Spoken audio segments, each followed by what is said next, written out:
150 के करीब सांसदों को, 146 सांसदों को संसद की सुरक्षा पे सवाल पूछने पे सस्पेंड कर दिया जाता है। एक सांसद को उसका पक्ष सुने बिना संसद से परमानेंट निष्कासित कर दिया जाता है। सांसदों को जेल में, मंत्रियों को जेल में, मुख्यमंत्रियों को जेल में डालने की तैयारी कर रहे हैं।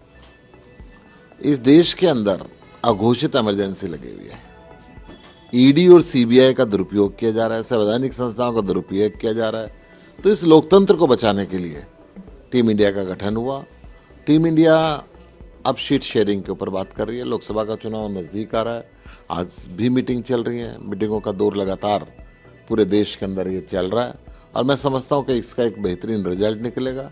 टीम इंडिया की जो टीम है वो सरकार बनाएगी और पूरे बहुमत के साथ पूरे देश में व्यवस्था को परिवर्तन करने के लिए काम करेगी। सर, चुनाव तो लड़ेंगे, लेकिन उससे पहले सीट शेयरिंग को लेकर चर्चा चल रही है। कितनी सीटों पर दिल्ली में और हरियाणा में लड़ना चाह रहे हैं सर आप लोग? देखिए, दिल्ली, हरियाणा, पंजाब, आम आदमी पार्टी की तो हर सीट पर तैयारी है।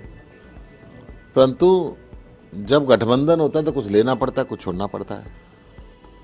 और लेने और छोड़ने का फैसला करने के लिए आम आदमी पार्टी के राष्ट्रीय नेतृत्व ने कुछ लोगों को ऑथराइज किया है कि वो मीटिंग में जाएंगे और वो बैठ के बातचीत करके चीज़ों को आगे बढ़ाएंगे। तो मुझे ऐसा लगता है कि जो दोनों पार्टियों की तरफ से टीम बनी है, हमें उनकी कॉम्पिटेंसी पे पूरा विश्वास रखना चाहिए कि वो एक अच्छा निर्णय करके बाहर निकले। सर, दिल्ली में 4-3 और हरियाणा में 50-50% की जो चर्चाएं चल रही हैं, क्या ये सही है? ऐसा हम लोग देखिए, मैं तो हरियाणा की कह सकता हूं कि हरियाणा में 50% का हमारा शेयर होना चाहिए।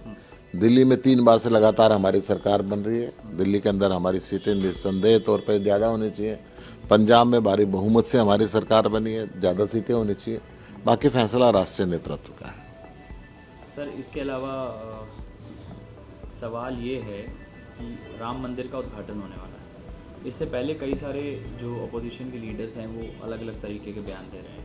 एक बार फिर से बिहार के जो शिक्षा मंत्री हैं वो ये कह रहे हैं कि अगर आप इंजर्ड हो गए, बीमार हो गए, तो अस्पताल जाओगे या राम मंदिर जाओगे?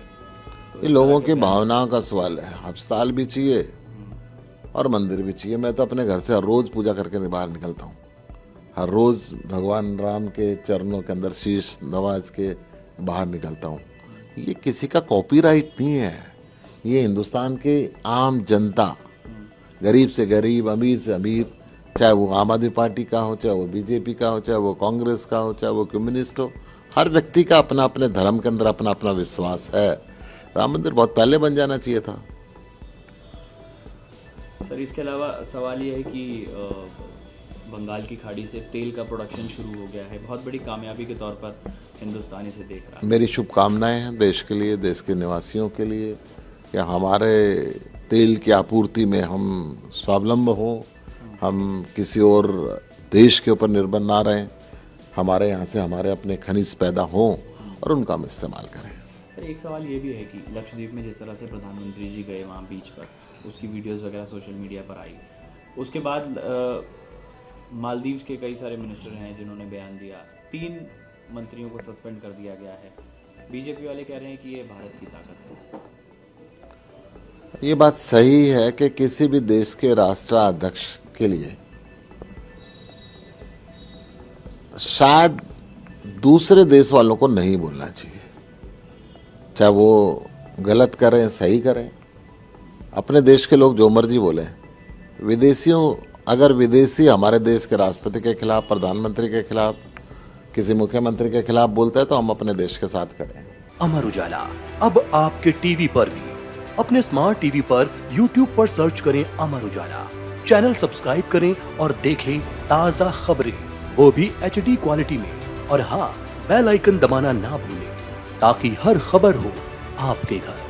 अमर उजाला, निष्पक्ष, निर्भीक, निरंतर।